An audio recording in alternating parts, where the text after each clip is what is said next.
This week's podcast guest is Crystal Young. She's a great example of hard work, determination, ingenuity, and branding. Check her out. She's a real estate attorney, does an unbelievable job. Good podcast episode. Don't want to miss it.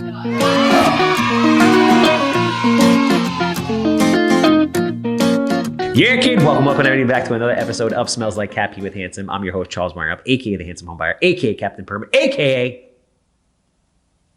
Charles. And Rodeo Marcus. Yeah. All right. A little melodramatic. But so we're gonna do our plugs like we normally do. Obviously, if you have a house that smells like cat pee, is dated from the 1960s, 6 inches of mold on the wall. I mean, I love you guys, but I do miss Levy in this moment because he backs me up on that.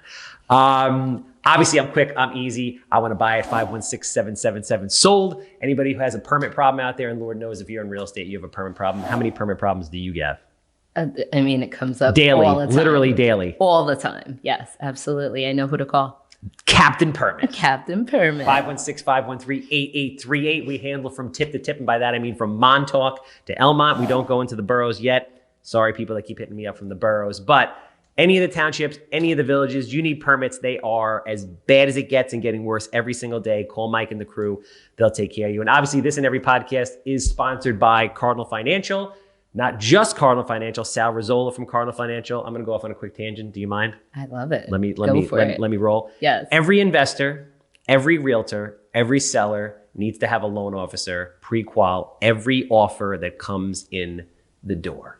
Okay? It doesn't have to be Sal. It should be Sal. But if it's not Sal, it's got to be somebody who knows what they're doing because most loan officers don't know what they're doing. I'm going in right now. I love it. Crystal, I'm sorry. I'm going Go in right for now. it. Just what's happened this week so far. Okay. House in Bellport, 3 offers came in. 2 of the people did not qualify at all. They couldn't get a mortgage for a sandwich. The last person had a loan officer that didn't exist and was trying to work under somebody else's license. Oh my God. Last week, I had a property in Brentwood, a Bayshore that we listed. We had 12 offers. 6 of the people didn't qualify for anything. If you end up going under contract with people that don't qualify, even though the loan officers are telling you that they qualify, you're going to waste your time. You're going to waste your money. So much wasted time. So make sure that A, you have a loan officer, and B, make sure you have Captain Permit because Crystal doesn't like to make that phone call 2 weeks before the closing and say, hey, there's no CO for the house. Exactly. That's a terrible phone call to make. With that said, we have Crystal Young Esquire with us here today. She is the boomerang queen. I say she's the creator of the closing dance. If any of you know her, you've seen the closing dance. Yes. The boomerang The closing boomerang. dance. She's an author. Congratulations. Thank you so much. You too can be a homeowner. I'd like to talk about that. Yes. And you've created an online educational platform successfully practicing real estate in 30 days for, is this current attorneys or people that want to be attorneys? This is for someone that may want to become an attorney, an existing attorney, maybe a paralegal that wants to get into real estate, get into a law firm. You know, when we talked about a deed prior to getting on, and, you know, if you're applying for a job as a paralegal and say you work in medical malpractice and you're like, you know what, I want to get into personal injury, but all the personal injury jobs say 10 plus years of experience. Well, combined, my partner and I, we have over 30 years of experience. So if you take this course, even as a paralegal, there you go. You have 30 plus years of experience. You can practice real estate from A to Z. So that's what the course is about. It's for paralegals, current attorneys. Maybe you want to move your practice over into real estate, and also just brand new attorneys, someone that just graduated law school that wants to dive into real estate. So the one thing I noticed is that you seem very calm. Thank you. Real estate is not a calm industry. Not at all. I am wound up all the time. Yes. You know, stressed out all the time, right? Am I relative? Yeah, right. I'm a little high strung. Are you? I mean, we essentially do the same thing. And Yes. you deal with I feel like I have a less stressful job than you do in the sense that you're dealing I used to own a body shop before this called Mako. Awesome. And people were nuts. I mean, it was awesome, but it wasn't awesome because we were only painting imagine. cars for $300 and everybody thought that for $300 you could turn their 1988 into a 2022. Wow. So they would scream and yell at you constantly. Of course. So I'm not dealing with the public ever again. Yeah, But you never. deal with the public. All the time. Every day. Every day. Buying the most expensive thing they will ever buy. Yes. Usually of for the course. first time. Yep. Yes. Stressful. Yeah, but to you say don't the you don't least. seem stressed. No. Okay. So there's a practice. There's a morning meditation. Oh, there's like No, it's yeah. You have to. so you basically set yourself from the moment you wake up. From the morning I wake up, there's a whole process. It's like preparing for battle. Yeah, absolutely. Preparing for battle. There's Palo Santo. There's yoga, I think. there's right? yoga. There's yoga in the park. I've seen Oh it. my God, yes, yoga in the park. I've always wanted to do yoga, but I don't think I could not speak for an hour. Do you know what I did last night, actually, for the first time? Yoga, goat yoga, it's called. Or I've heard yoga about with this. goats. So yeah, it was so fun. I have to show you pictures. Was it amazing. was it more of a novelty thing, or was it actually like cool? No, it's a novelty thing Yeah. because the goats are distracting. They're like very distracting. They put the goats Like, on you. Yeah, like on your back. I have an awesome picture. I just love They to put the show goat you. on there. They just put the goat on there. Yeah, like they ask you, they're like, okay, get on all fours and we're going to pick up a baby goat and put it on your back. Where did you go? So in Smithtown, actually. Okay. Yeah, the Smithtown historical like center on Main Street there. So you prepped yeah, for it the was day. like a farm. There's meditation. There's yoga. Meditation. Yeah. Preparing for battle. That's the best way to describe it. So as a real estate attorney, you're not only working with, buyers or sellers like your client, but you're working with like a entire team. Yeah. So you're working with the real estate agent, your buyer, the title company, the mortgage company. So it can become challenging, but it's so rewarding. I've been, in the industry for 20 years now because I started as a paralegal and then now as an attorney. So I've like seen everything, but I know what it takes not to be stressed at this point. So I want to ask you about standard operating procedure and how you structure these things because for sure. Like with construction with us, it's pandemonium all the time. Yes. We try to create a standard operating procedure, but we do a lot of different things within construction. So Yes. everything's always a little bit different. Yes. What you do, I see, is kind of similar to, what mortgage people do in the sense that it's the same kind of process from Yes. start to finish. It is. But I haven't seen a lot of mortgage people master that process. So I'm curious to know how you, as an attorney, because with real estate, it's high volume transactions. Yes. Like Absolutely. you're cranking them out. You are. Yes. So how do you set up your practice, and then how do you work with, the realtors, the mortgage people, and the buyers and sellers to make it kind of smooth and seamless and also not take up too much of your time? Because I would argue that as a real estate attorney, you guys are not paid anywhere near what you should be when you factor in the hours that it takes to process a real estate transaction. Yeah, definitely. Oh, I appreciate that. It's true, right? Yeah. Yes, definitely. We charge an amount that's, affordable for our buyers and sellers. And it is, it's volume. And so what's important as a real estate attorney is to have a team, especially if you're doing it in volume. So we just have like a good structure in the sense that we ask every agent to provide us with a sales agreement, a binder, which contains all the information we need to actually get the deal going. So the purchase price, the names of both attorneys, both clients, contact information for everyone. So we know exactly what was negotiated before it even came to the attorney. If say I'm representing a buyer, our paralegals reach out immediately to seller's attorney for the contract. We try to put everyone on one email so that there's not a lot of like, did you get the contract? Did you, Nobody does that, by the way. We try to. It doesn't happen all the time, but most times we do. We put everyone on an email just so it eliminates phone calls and questions. And then if, say, for instance, the real estate agent wants to know if the contract's in, the real estate agent can reply all to that email. And then, you get a response. So it's like everyone's kind of like helping each other in the transaction. So that's been very valuable. And that's a skill I learned as a paralegal. Do you do all the contract negotiations within that same email string? No. So you do that as a sidebar. I do that as a sidebar. So you'll set up, do you put agent, buyer, seller, other attorney, everybody on one? So if there's a need, they can do that. And then it's like on a side email string, you guys are going back and forth with dates, times, etc. Right. I try to leave the buyer and seller off of the emails. Got and it. so just unless I have, the only time I really have a buyer or seller that wants to be part of the email exchange is if they're another attorney or a investor. Okay.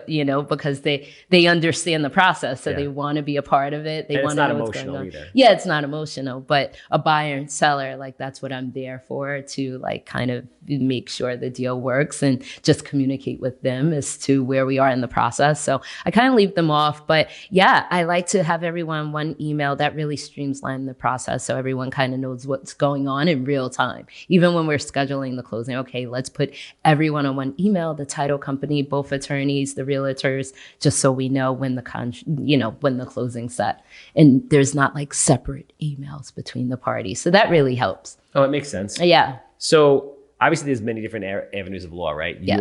Your firm practices personal injury, a bunch of different things. Yes. Why real estate?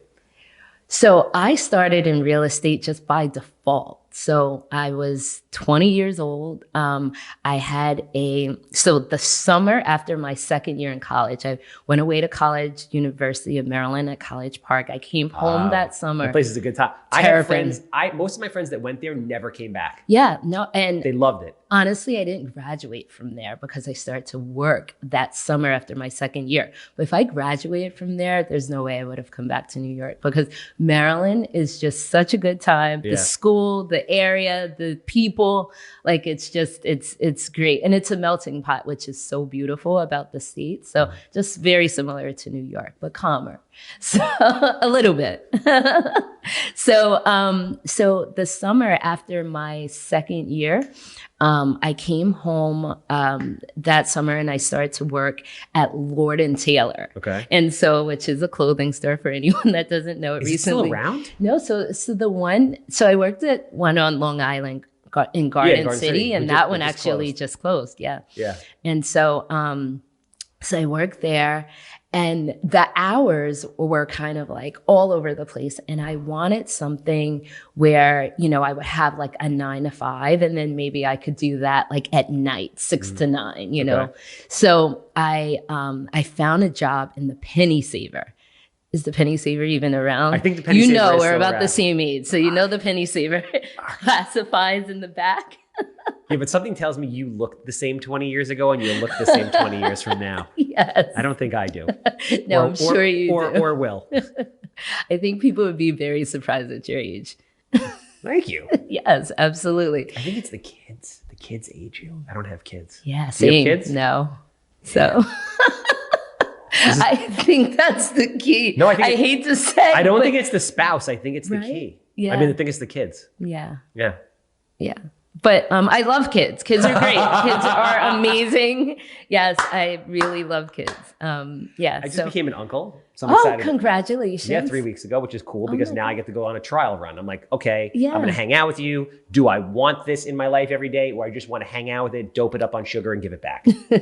I love that. And I'm actually a member of Big Brothers, Big Sisters. So I've been matched with Nayana. Shout out to Nayana for 4 years now. And so she's great. So that's kind of like my trial run. How And did I you have get into a that? godchild as well.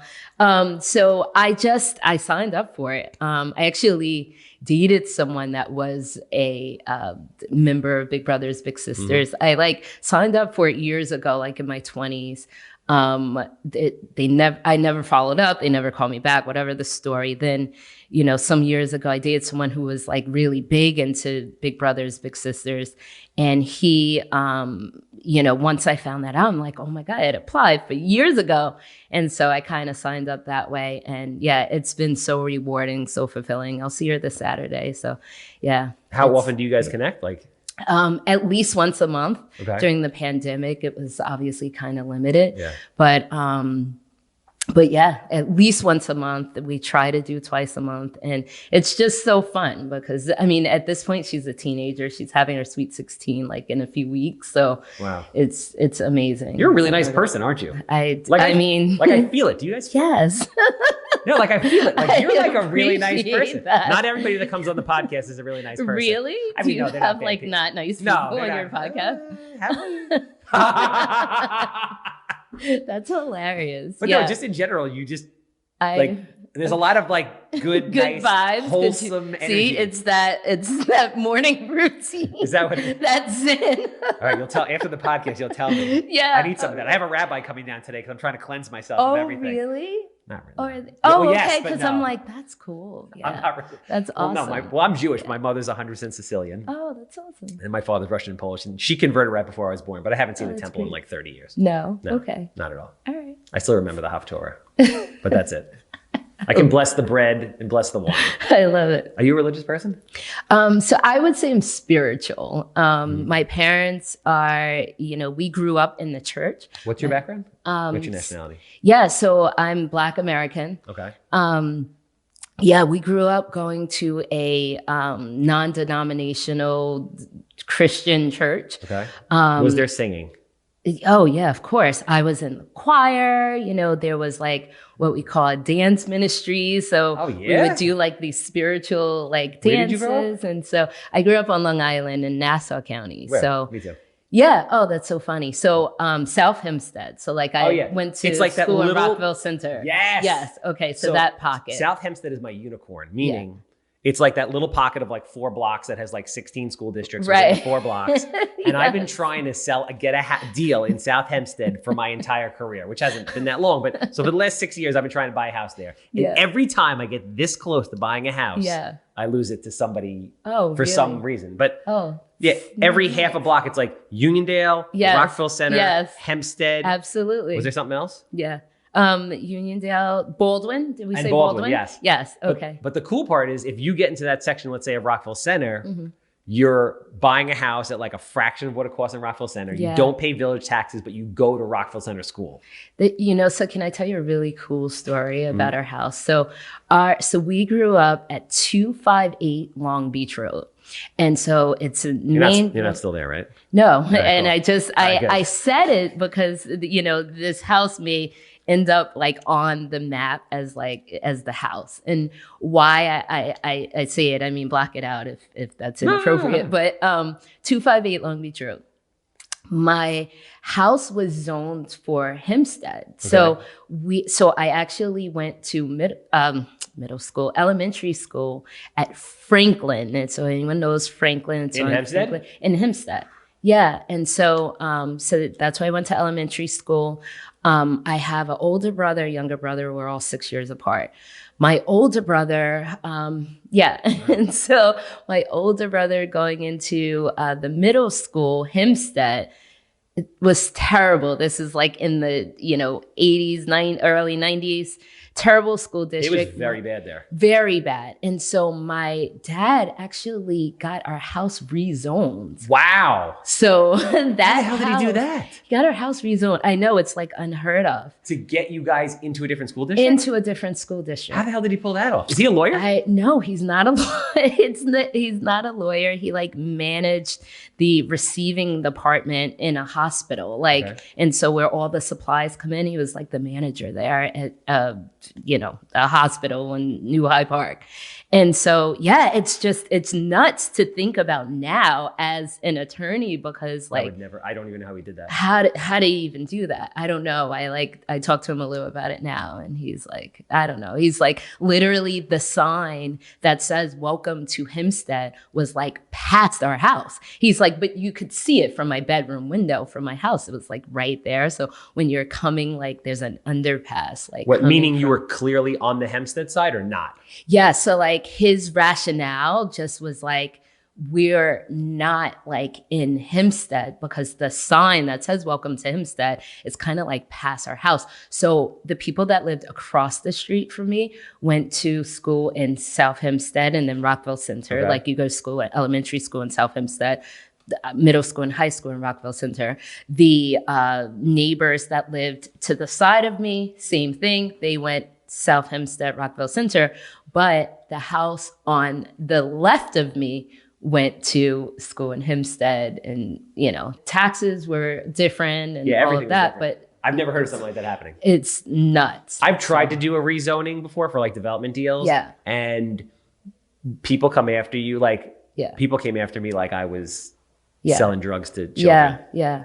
It probably because it was very a different hard thing time. to do. Yeah, so it's amazing, and thank God he had like the kind of like, I mean, my dad reads the newspaper every day. Like, they moved to Florida like 20 years ago, my mom and dad, and he still like subscribes to like Newsday, like, and so, but it's in Florida, it's like, that's a New York based paper, and so that was just, so I don't know, maybe just something he came across, but it's thank God, because there's a distinct difference between the two school districts. And so it may have made me who I am today. Yes. No, we are all the sum of our experiences. Yeah. Good and bad. Good and bad. Even when I go through something hellish, I'm like, okay, something good is going to come out of this on the other side. Absolutely. Oh, I love that you said that. Yeah. As a matter of fact, like if I think back over the course of my life, the best things came from really horrible experiences. Yes. Oh, that's so beautiful. So I love that. I believe that. So when I'm so now I kind of search for uncomfortable situations, because I know all right, if I'm here, I'm going to come out better in some way. I love that. Right. I mean, I think it's true. Yeah, it's 100%. Because otherwise you get too comfortable. Like when I was a kid, I feel like, I grew up in Wantua, which is like a very like bubble-esque type of place. Right. Still is very bubble-esque type of place. And then when I grew up, I said to my parents, and they looked at me like, Charles, you're an a-hole. Yeah. When I was like, I wish you guys wouldn't have given me so much, because it's counterproductive. Right. Like when your parents are very, very generous to you. I mean, I wasn't spoiled in like like I was talking to somebody yesterday who was telling me that her girlfriend is a teacher in Syosset, and they don't have lunchroom anymore because the parents Uber Eats their kids lunch food every day. No. So like the sushi guy will show up, like they don't have lunch. Like you went into the cafeteria and bought that cookie that baked under the lamp. Absolutely, which was amazing. It was either burnt to a crisp or was raw in the middle. Hopefully it was raw in the middle. You guys know what I'm talking about, right? The best. Hell yeah. They don't have that anymore. Yes. So I digress. It's, you can't give your kids too much. Yeah. So when I end up in these like gut-wrenchingly emotional situations, I'm like, at first it's terrible. Yes. But then you start to realize like, okay, something good's going to happen. Yeah. Like I'm going to grow as a person. Right. There's going to be like a silver lining on the other side. Something good is going to happen. I love that you can look at it that way, because when you're going through a bad situation, a lot of times it's like, oh my God, it's the worst thing that happened. And so sometimes it takes some time after to look back and realize like, oh, it was meant to happen that way, because look now. So it's amazing that you actually search for those it's terrible situations and while you're going through it. I'm not like what is it, masochist? Is that the word I'm talking about? Like, I don't search for pain, right? But I know that like if I get myself into a situation or something happens, I know that like something good's going to come out. Especially such a lesson for everyone. So in our business also, I just feel like, then you build up a tolerance because so much shit happens. It's like you're just landmines every day, right? Don't you feel like you're just getting hit with landmines every day? You become resilient. Yeah. So that's beautiful. Yeah. I love that. That is like, that's such a jewel. I'm glad you said that. Good thing about it and getting older. The bad, can't eat ice cream anymore. You lose hair in places you want it. You grow hair in places you don't. Yes. Yes. Male and female. Oh, yeah. Absolutely. But my tweezers have become my best friend. Like, what is that on my chin? Seriously. Yes. I'm an open book. I love that. Yes. Off topic, I want to talk to you about your marketing and branding, right? So we'll roll a couple things. So like, where did the dance come from? Oh, yeah. Because that's like your thing, you know that. Yeah, right? it is. It is. It's and it's so funny. Like I'm in a closing yesterday, and the agent, and this happens all the time, she like kind of like gave the client a heads up, like yo, there's going to be a dance. Like, and it's just, I laugh because I'm like, it's just so funny. It's just like, I'm known for it. I don't know. I think just like, Is this a point of stress for certain clients? Are they like, yo, listen, I want to retain you. I think you're amazing. I feel comfortable with you, but like, I don't dance. So we got to like chill with the dance. Does that happen? not that, but actually the reverse. There's been like, actually there was They want to dance. yeah, no, but there was like a situation where, I like to attend all the closings, but there was like a little bit of a conflict. I had a personal situation going on and I couldn't attend the closing, and I sent another attorney who's great, and she was totally willing to do the boomerang and everything, but like explaining to the client that I couldn't be there, it was like a thing. Like, what about the social media and the dance? And I'm like, you're buying a house. That's more important than like the dance. So it was really like, into it. yeah, it was like really. So I was like, I can never like not attend a closing. I don't care what I have going on, but obviously that would be unreasonable. But yeah, that's like it really became a thing. So basically, it's cool. Now people hire you because of the dance, because they want to do the dance. I mean, Realtors like it too. Like Femi's my really good friend. Yeah, I love Femi. And Femi be like, oh, I want to do the dance. And then sure as shit, it took a while, but I guess like 6 months after he said it, I saw him like doing the dance. And I was like, yeah. I have speaking of Femi, I love him to death. I actually have video. I have yet to post it, but I mean, you'll see it. He bought a house, and the clients were just so grateful, and it was like a very emotional experience. So I'm going to post that this week for sure. But then at the end we did the dance. So just guys, check it out on my Instagram. He's great. Femi's awesome. So talk to me about like your marketing and branding and your tactics for that, because that's something that you do very well. Thank you. I would argue like you're in like the top 1% of attorneys who really market themselves well. Oh, I appreciate that. Thank you. Most business people, I don't think market themselves really well. In certain fields, it's even rarer. I don't think there are many attorneys that are out there that are doing what you're doing. Right. So I see you everywhere. You're on like rooftops. Oh yeah. You're all over the place. You're like rubbing elbows with like celebrities and stuff. Celebrities. I love it. That's so good. So good. Yeah. So just, talk about your marketing strategy, how that comes together, and how you when you started it, and then ultimately like kind of what that's done for your business. Yeah. So as an attorney, we're taught attorney-client privilege and like disclosures for everything, and just very like, by the book, cut and dry, like. And so it really started just one day. I had a closing years ago. I'd say it was like 2016. I had a closing. I took a picture with the client. Hey, let's just take a picture. Took a picture and I posted it, and I was like nervous. I was like, I'm going to get feedback. I can't post pictures with the clients. I asked her, can I post it? She was fine, so I kind of like, I left it there, and people were like liking and just like, oh, that's cool. And then I realized just from that one picture that realtors were like reaching out like, hey, can you represent my clients? So I was like, oh, that's cool. It's like just Isn't it showing. Crazy how powerful that is? Yeah, it was just like one picture, and I was like, oh, that's a way to like show people, like, even though I was reaching out behind the scenes, like, hey, I'm an attorney. I would love to work with you and your clients, and this is how I operate. I'm like, maybe seeing that picture that like really put it all into perspective for them. And so then it went from that to like, the boomerang feature came out on Instagram. And so just one day I was like, all right, let's do a boomerang. And just from like the Instagram app, after the closing, and we did the boomerang. And then I'm like, all right, let's put it to music. And so then one day I put it to music, and then it became where, the agent was asking for it, or the client said, oh, you're the attorney that's doing the boomerang. So I was like, oh, I got to keep doing this. So one thing I always wanted to do was figure out a way to set myself apart from everyone else, because there's so many attorneys.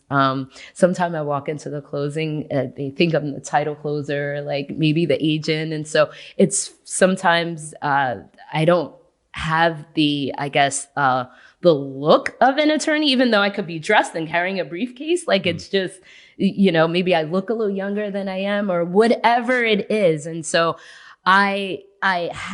because I guess I look I don't look like the traditional attorney. I wanted to kind of play on that, be like, okay, yeah, I'm not the traditional attorney. And so I'm the attorney that now celebrates with my clients after the closing, or, maybe the attorney that now has a book, or, just always looking for different ways to really set myself apart and show the clients that when you're working with an attorney, it's not what you would think when you're, kind of like watching, Law and Order, where we're in court and we're very serious and we're like, kind of like, yelling at people and, where were you on the night of, December? It's not that, it's like you're buying a house. It should be fun. You're selling your house. You should have someone that like gets it.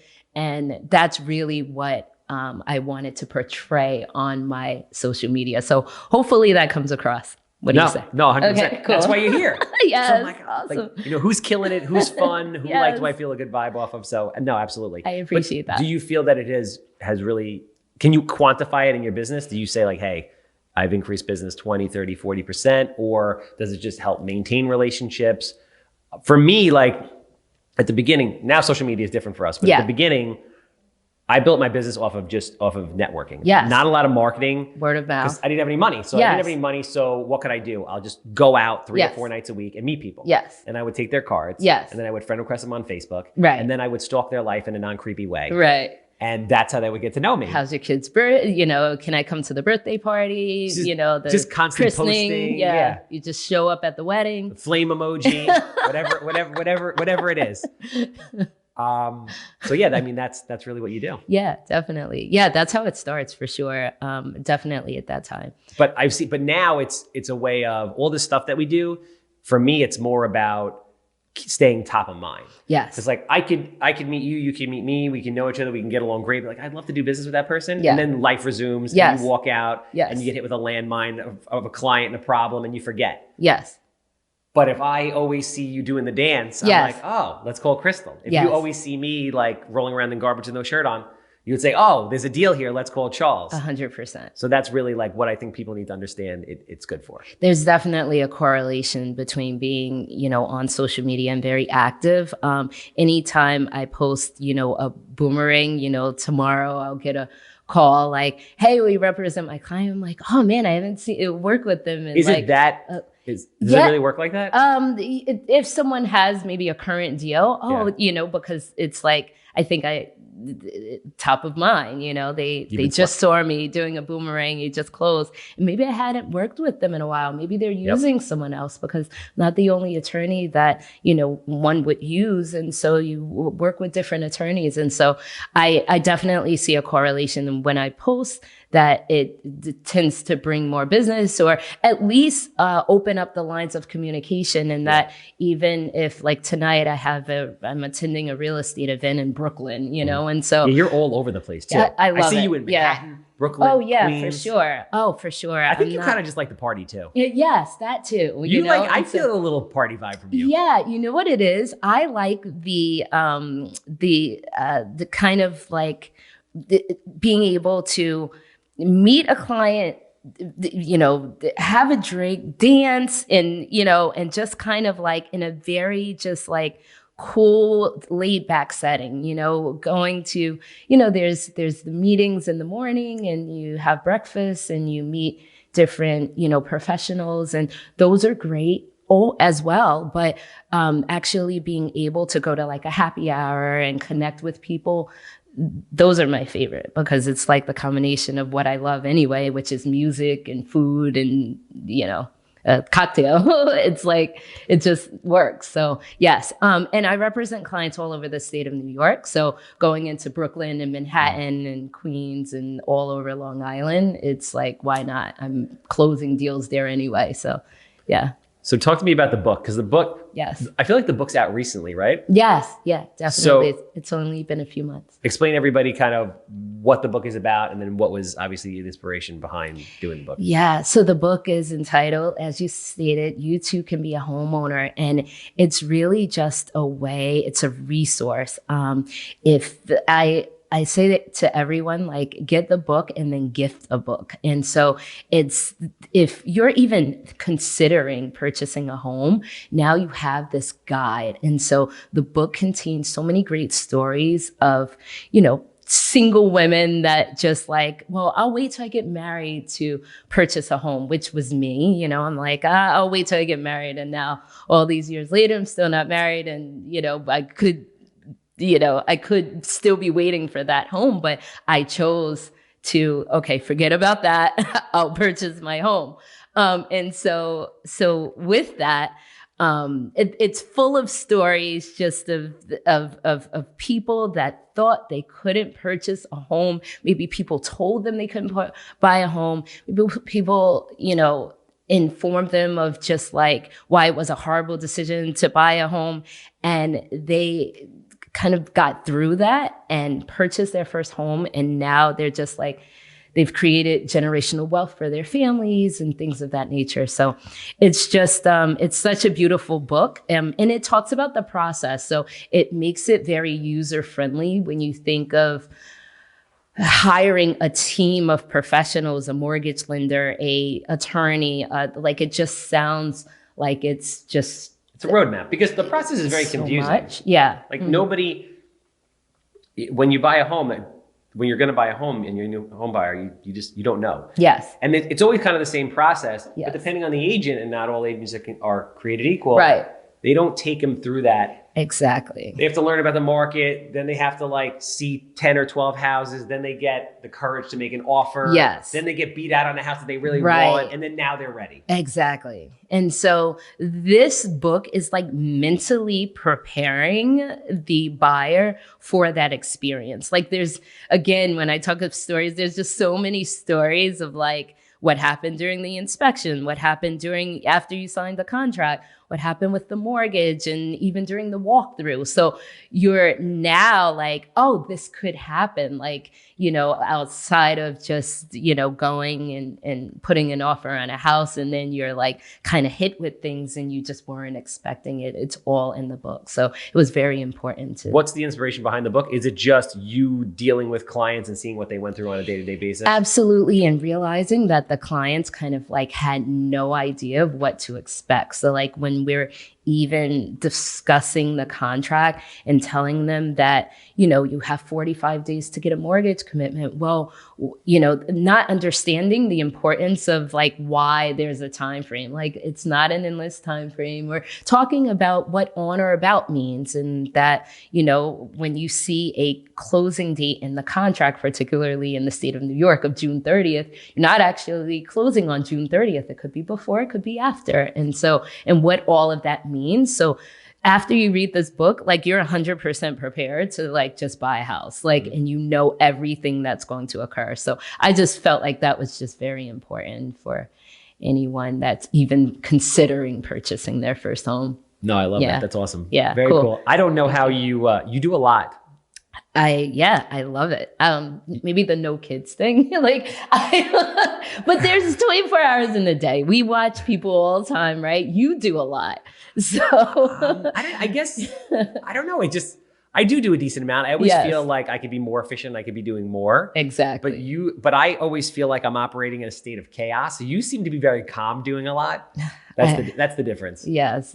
Others may think different. Maybe it's the meditation. It's the meditation's the Zen. All right, you're going to tell me about that. I'm going to try this meditation tomorrow. Yes, you should. And hopefully it's going to ground me and prepare me for the day. Yes, we'll go through it. I really appreciate you coming down. Thank you so much. Thank you so much for having me. For christening our new podcast studio. I love it. It's awesome. Graffiti and everything. Thank you.